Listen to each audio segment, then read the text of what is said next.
সংস্কার কাজ না করে ১৬ লাখ টাকা আত্মসাতের অভিযোগ উঠেছে নড়াইল জনস্বাস্থ্য প্রকৌশল অধিদপ্তরের নির্বাহী প্রকৌশলীর বিরুদ্ধে।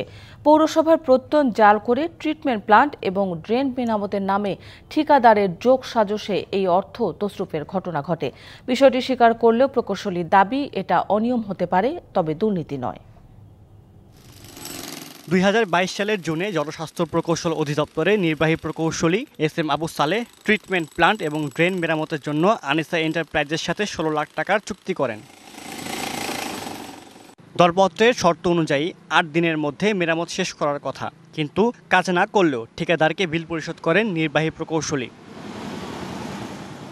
কাজ শেষে যাচাই বাছাইয়ের পরই কেবল বিল পরিশোধ করা যায়, জানান উপজেলা উপসহকারী প্রকৌশলী।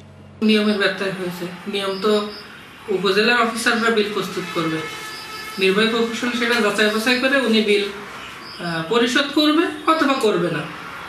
আর জনস্বাস্থ্য প্রকৌশল অধিদপ্তরের ক্যাশিয়ার জানান, নির্বাহী প্রকৌশলীর নির্দেশনাতেই সব বিল দাখিল করা হয়, কিন্তু ফিল্ড পর্যায়ে কি হয়েছে না সেটা এক্সিকিউটিভ ইঞ্জিনিয়ার জানেন।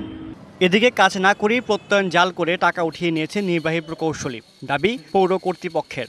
যতদূর জানি যে আমরা এই ধরনের কোনো প্রত্যয়নপত্র আমার জানা মতে দেওয়া হয়েছে বা অন্য কোনো ওখানে ড্রেন হয়েছে আমার তো জানা নাই। তবে মেরামত কাজ না হলেও বিল পরিশোধের বিষয়টি স্বীকার করে প্রকৌশলী জানান, এটা অনিয়ম, তবে দুর্নীতি নয়। বাস্তবিক করতে সে বিশাল একটা কাজ করে ফেলতে হয়েছে। মানে আমি বরাদ্দ আনছি, কাজ বাস্তবায়ন করছি, কাজ চেক করছি, ওকে পাইছি, বিল করছি, তারপর ঠিকাদারকে বিল দিয়েছি। ঠিকাদারের কাছে দোষ ছিল, আমারও যাই সাধু দাও ছিল, আমাদের হয়তো কিছু ভুল ছিল সব কিছুর জন্য, তখন কাজটা বাস্তবায়ন হয় নাই। ভুল কিছু হয়ে থাকে, অনিয়ম কিছু হয়ে থাকে, সেটা অনিয়ম হয়েছে, দুর্নীতি হয় নাই। DBC news desk.